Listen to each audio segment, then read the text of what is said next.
Okay, the click-ins have settled down a little bit, so we're going to assume that we've got a good group. So I want to thank everyone for joining today's webinar. I'm Jenn Ryan. I'm SVP of the Global Operations Group, and we're the entity that has the privilege to support our partners and to bring them to our business. A couple housekeeping items as we get started. Today's session will be recorded and we will send out the link. The presentation is intended to be helpful and informative, but should not be taken as legal counsel and does not constitute an attorney-client relationship. You'll want to put your phone on mute for the duration. I'm expecting my kids and dogs at any minute, so we are all in the new working environment together, but we'll all be able to hear better if we're on mute. You can use the chat feature at any time to ask additional questions. Those questions that you did send in were captured, and we will cover those first when we move into that part of the session. A word about small manufacturing. I grew up in the trades. This is personal for me. Xometry believes that and knows that small manufacturing is at the heartbeat of the American economy, and it will be essential to the recovery. We'll only earn your loyalty and your business, and I'm really speaking to the partners here, if we're bringing value to you. We listened, and this was the kind of content that you asked for. We want to do more and more of this. So this is the first of what will be many times that we're going to bring you the things that you need to run your business. About this panel and about this forum, as we leaned into our partner network, you told us that the CARES Act and the PPP, the Payroll Protection Program, were themes, universal themes. We're fortunate to have experts here who will help us demystify this. It's my honor to introduce them, and this is Cooley LLP. They have more than 1,000 lawyers in 16 offices, so their perspectives are proven and global. Before I turn the mic over to them, I wanted to personally thank the partners. Most of the people on this phone are skilled tradespeople in addition to running a business. So you're investing in each other, you're investing in Xometry, and you're investing in yourselves by taking this time. We don't ask for your time lightly, so much appreciation to you. In short, Xometry is nothing without its partners, so thanks to you. Our first speaker will be Mike Lincoln. Mike is the firm-wide head of Cooley's business department, and he's in charge of lateral recruiting and growth strategy. And Mike, I hope I did that well, and thank you so much. Thanks, Jen. We're delighted to be with all of you. I'd like to introduce my colleagues, Erin Estevez. Erin is in our government contracts group, and she has a specialty in working with the Small Business Administration, and Ryan Naftulin, who is a corporate attorney at Cooley. We're all three in the Washington, D.C. office, but Ryan has been, I think, in 5 offices of the firm, most recently London. So I'll turn it over to my colleagues, Erin and Ryan. Thanks very much, Mike, and everyone for having us today. Jen, thanks for the introduction as well. So really, we wanted to focus our discussion today on an overview of the PPP Loan Program. That seems to be of high interest to many of the folks who have dialed in today, and we are pleased to be here and very happy to be speaking with you about this. Fundamentally, the PPP loans are meant to help small businesses, and we'll talk about sort of the eligibility criteria, but essentially to stay in business, make payroll, avoid layoffs, avoid pay cuts during what we hope is a relatively short duration of the current pandemic. We know many of the folks on the phone have felt this personally and directly, and what we're hoping is to provide you enough information today that you feel confident about reviewing the PPP loan program and whether it could be appropriate for your business. So loans are going to be issued to eligible borrowers through June 30th. June 30th is the cutoff in the statute for any new loans. Luckily, the original funding, which ran out relatively quickly, has been re-upped, so there are still applications being submitted. PPP loans are fully guaranteed 100% by the SBA, and one of the really attractive features is that they do not require personal guarantees from the borrowers. The SBA and the Department of Treasury continue to issue guidance. So what we've presented in the next couple of slides is our understanding of the program as it exists today based on the statute and the current regulations. Certainly, we're continuing to keep an eye on the guidance and post additional alerts and other things to our resource page at Cooley.com. So who's eligible for a PPP loan? Really, fundamentally, there are two requirements. The first is that you were in business as of February 15th of this year. And generally, a business is eligible as long as it has 500 or fewer employees. There are some other standards for the size. For the audience today, we think that the 500 or fewer is going to be the focus. So that's primarily where we focus our attention for today as well. So how do you calculate your headcount for the purposes of determining the number of employees? And not only is this relevant to making sure, of course, you're under that 500 employee threshold, which we understand lots of folks are on the phone today, but in addition, on the application form itself, it's going to ask you at the very top for some information about your business, including your number of employees. So for this purpose, any employee counts. Full-time, part-time, or some other basis. This is not a FTE basis calculation. Each person counts as one, whether they're full-time or part-time employees. The one exception is that independent contractors do not count for this purpose. The original statute talked about including independent contractors in your headcount, but since then, the SBA decided, and we'll talk about this in just a second again, but independent contractors can actually submit their own applications, so you should not include them in your business's total headcount, again, at the very top of the form when it asks for your number of employees. There is a list in the regulations, and we put the citation on the slide, of businesses who are not eligible, certain types of businesses. Some of those are businesses, for example, that the lender they're applying through owns equity. There aren't any that stood out to us as potentially highly relevant to the folks on the phone, but we did want to make sure that folks know that this list is there and do take a look before they submit their application. And part of the reason this is important is because the application itself doesn't include this reference to this regulatory site, but the application does require you to certify that you're an eligible business. So this is part of the analysis just to double check this list.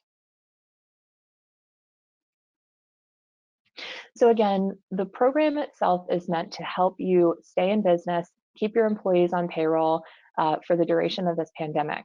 So the way that you calculate the amount of a PPP loan that you could be eligible for is to start with your average monthly payroll costs. And the amount of the loan is going to be 2.5 times that figure, the average monthly payroll cost from the year prior to the loan. The SBA has said that an applicant can choose either calendar year 2019 or the rolling 12 months prior to the date that you submit your application. So either one would be a fine basis to do this calculation. 2.5 times your average monthly payroll costs.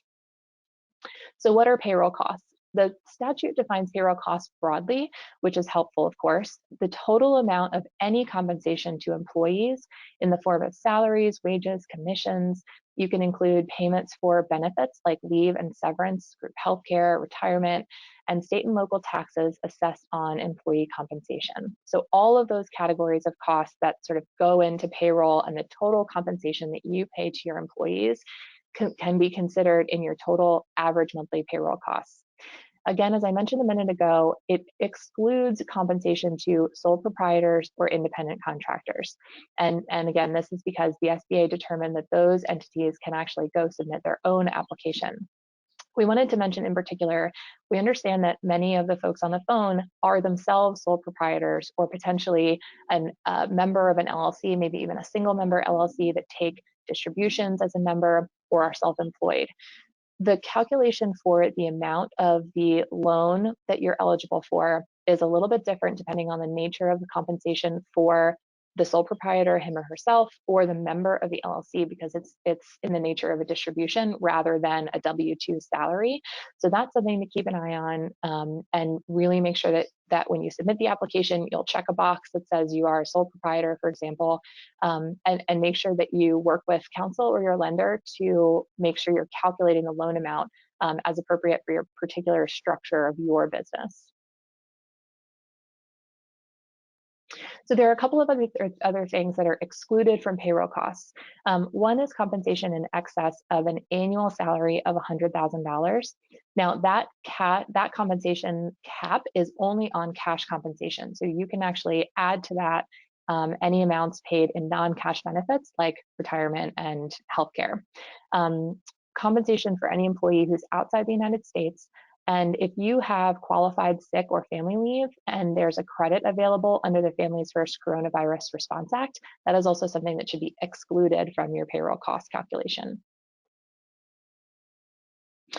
So once you apply for the loan, the application form itself is just a 2-page document. It's a standard form from the SBA. And I think we'll talk a little bit later about sort of how to engage or identify a lender that you can work with. But the lender has the form that you can work with, or you can pull it from the SBA's website. Very simple 2-page form. Again, the front has some basic information about your business. It'll ask you for 2.5 times the monthly average payroll costs for the total loan amount, the number of employees you have, and then a series of questions about the business itself, including whether you've experienced a bankruptcy in the last number of years, and some other basic questions. The second page is a list of certifications, which we'll also talk about in a moment. And once you get to the bottom, an authorized representative of the company can sign on behalf of the applicant. So very straightforward form itself, just 2 pages. The lender will also ask you for some backup documentation to help establish the amounts that you've asked for. So once you've gotten through the application process and that's been submitted to the SBA for approval, you'll get a loan number from the SBA and the lender will let you know that your loan has been approved. So once you've been approved and you actually have access to the proceeds, we wanted to make sure we go over what the loan proceeds themselves can be used for, because again, the loan amount is based on 2.5 times payroll, but the actual proceeds can be used for uses beyond payroll itself. So certainly payroll is an acceptable use, but in addition to that, healthcare benefits, mortgage interest, rent, and utility payments are all permissible, in addition to interest on any other debt obligation that the business incurred before February 15th of this year. So one of the sort of confusing aspects of the CARES Act is that the statute itself says that proceeds can only be used until June 30th. We think that the SBA is likely to clarify that as long as the loan is made by June 30th, that a business can continue to use it beyond that point. One important limitation on uses is that only 25% of the amount can be used for non-payroll costs. And that goes back to the fundamental purpose of the program, which is really to support businesses in maintaining their payroll and keeping people employed. So at least 75% of the proceeds need to be used for payroll costs themselves. One of the most attractive parts of this program is that a recipient of a PPP loan can apply for and receive forgiveness of all or substantially all of the loan, effectively turning it into a grant. So the amount of the forgiveness is the amount that the company spends in the first 8 weeks following distribution of the loan for payroll costs, mortgage interest, rent, and utilities. So those 4 categories of costs over the first 8 weeks of your loan can be forgiven in full. We wanted to mention that this 25% limit on non-payroll costs also applies in this context. So at least 75% of the costs in that first 8-week period should be for payroll. And because of those limitations, it's important for companies to plan ahead of time and make sure they understand what the 4 categories of forgivable uses are and that 25% limitation, so that you can end up getting the most forgiveness that you could be eligible for.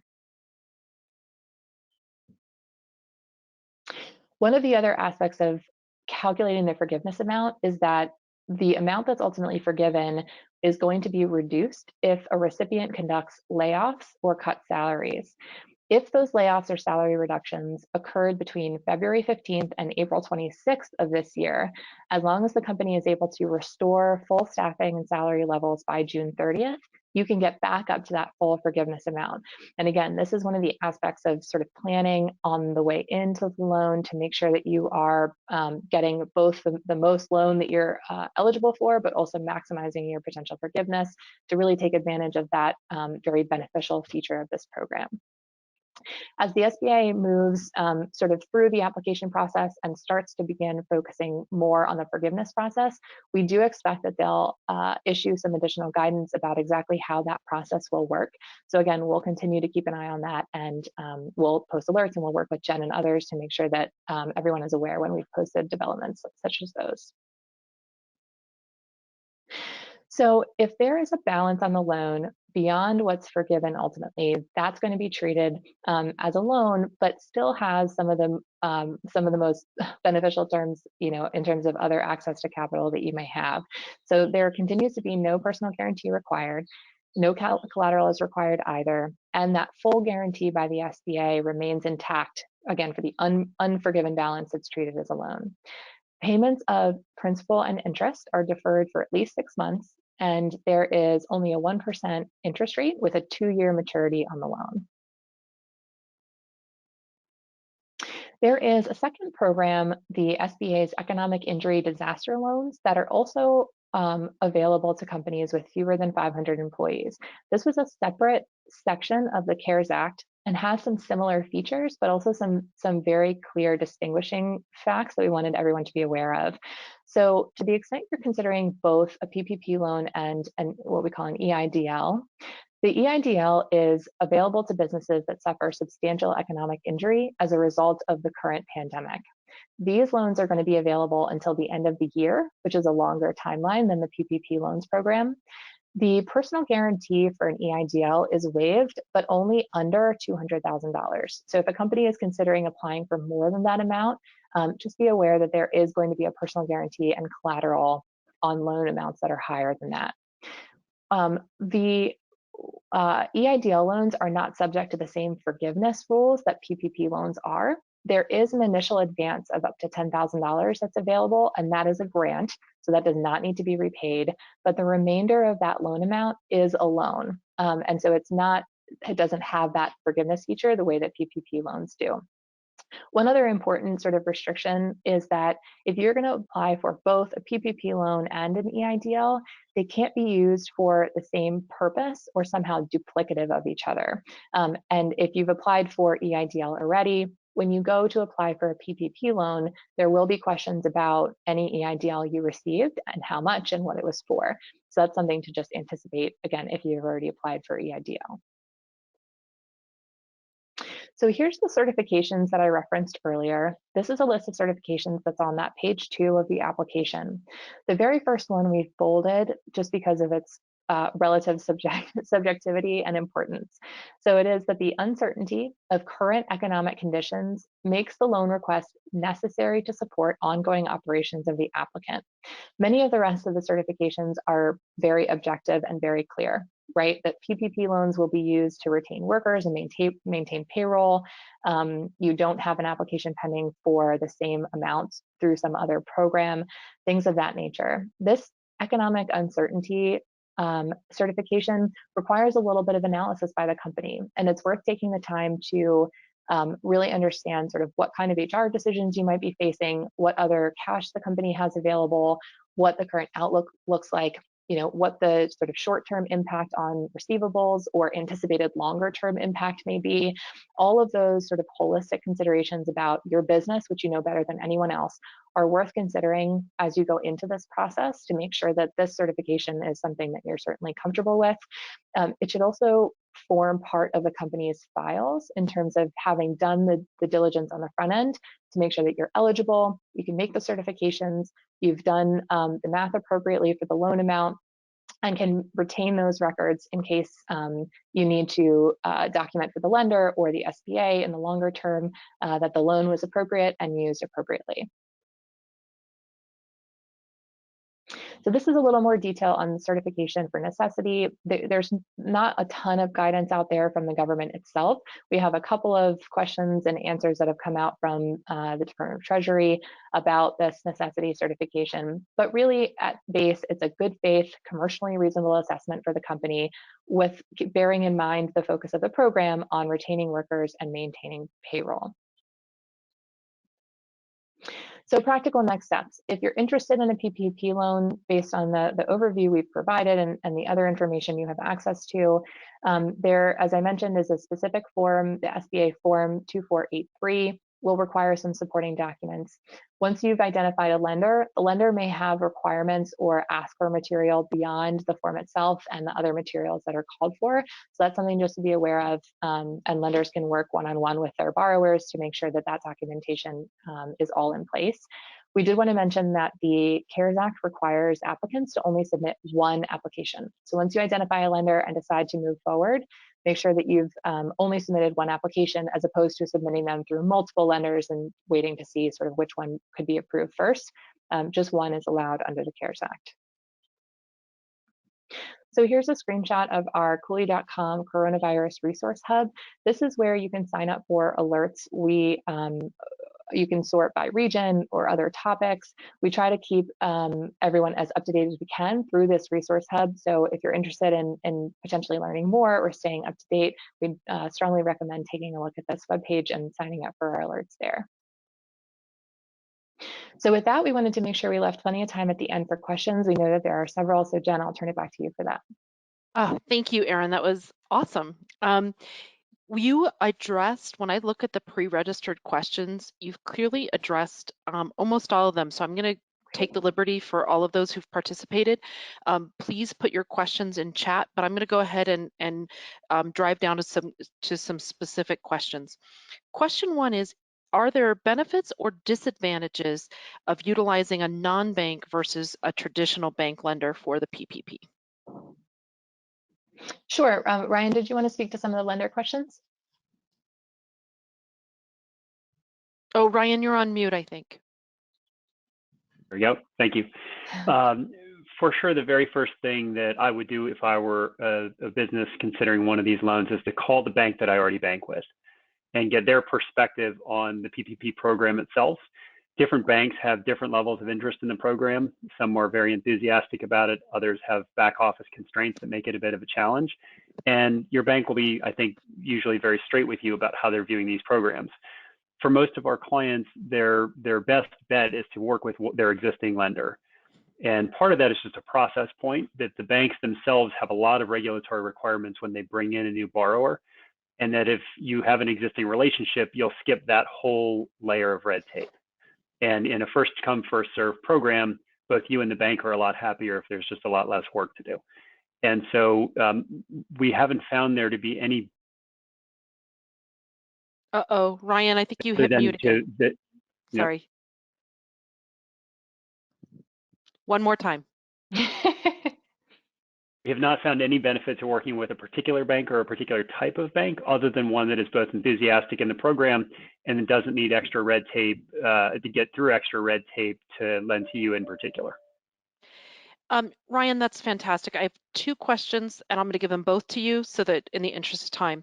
One question was, how will the funds be dispersed? First come, first serve basis or in impact? And the second one was,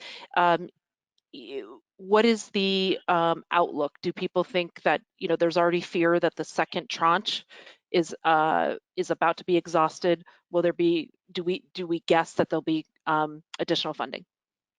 So it is certainly loosely first come, first serve. For sure, there are people who, just like when you're in a restaurant and you could swear you ordered before that other table over there and their food seems to show up before yours.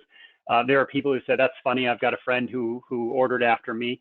Some of that's the internal bank pipeline. And so if you think about the process, you've got an end-to-end where there's applicant applies to bank processes, bank goes to SBA processes, and then it comes back to the bank, and then it comes back to you. And so it is sort of theoretically first in, first out, but because you may go to a different bank or a different bank branch or get a different teller, there are idiosyncrasies that may make it less than fully first come, first serve. It is definitely time sensitive. I wouldn't think of this as having a timeline. I would think of this as having a credit line. And so it will, I suspect there is a point at which it will run out. We don't have any visibility into how quickly that's happening. It happened over the course of, I don't actually have the data, but it feels like it took about 10 days last time. It was sort of more than a week and less than 2. And I would be surprised if it wasn't quite similar this time.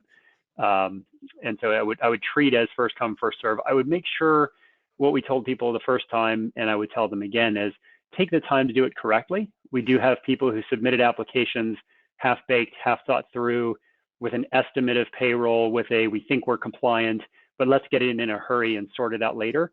Our advice is that this is not one of those programs, and that we do have a number of people who were then subsequently told you should pull your application, then correct it, then file it again. And there is no holding your place in line because you got there and then left somebody to hold your place for you. So I would say do it swiftly, but not so swiftly that it's done incorrectly. Perfect. Erin, I'm going to move back to you and kind of do a rapid fire sort of recap because we had several hits on the same questions. We have a couple hits on one person business owner operator. Am I eligible for the PPP loan and am I likely to be approved? You should be. The CARES Act does provide for a sole proprietor, which is the phrase that they use, or a self-employed individual to be eligible. And in fact, because the other businesses that have independent contractors or work with sole proprietors can't submit an application that includes that data, you very much should be able to proceed on your own. And that will require just a level of documentation around the income that you've received from the business. And so it could be tax filings or something else. But yes, you should be eligible and you should be able to be approved. Excellent. Can you touch again on a scenario in which a partner received funding in the first tranche, and then specifically they said, I applied for a second round of funding. So I think that might be potentially, I'm reading that as kind of first availability of money, and then is that a second application? So can the panel elaborate on the criteria for when the loan will be deferred or forgiven? Is the specific question. Sure. So if you submitted an application the first time around, you should, when the original funding was still in place, you should be still in the queue and hopefully would have received feedback by now. If you didn't submit an application in that first tranche, you can certainly submit one now. The Treasury and SBA have indicated that if you've already submitted an application, they do not accept second applications for a second loan amount. So you should consider applying for the most that you're eligible for or interested in the first time around. So important to just focus on that one application. Once the loan proceeds are distributed to your account, that's when that 8-week clock for forgiveness starts.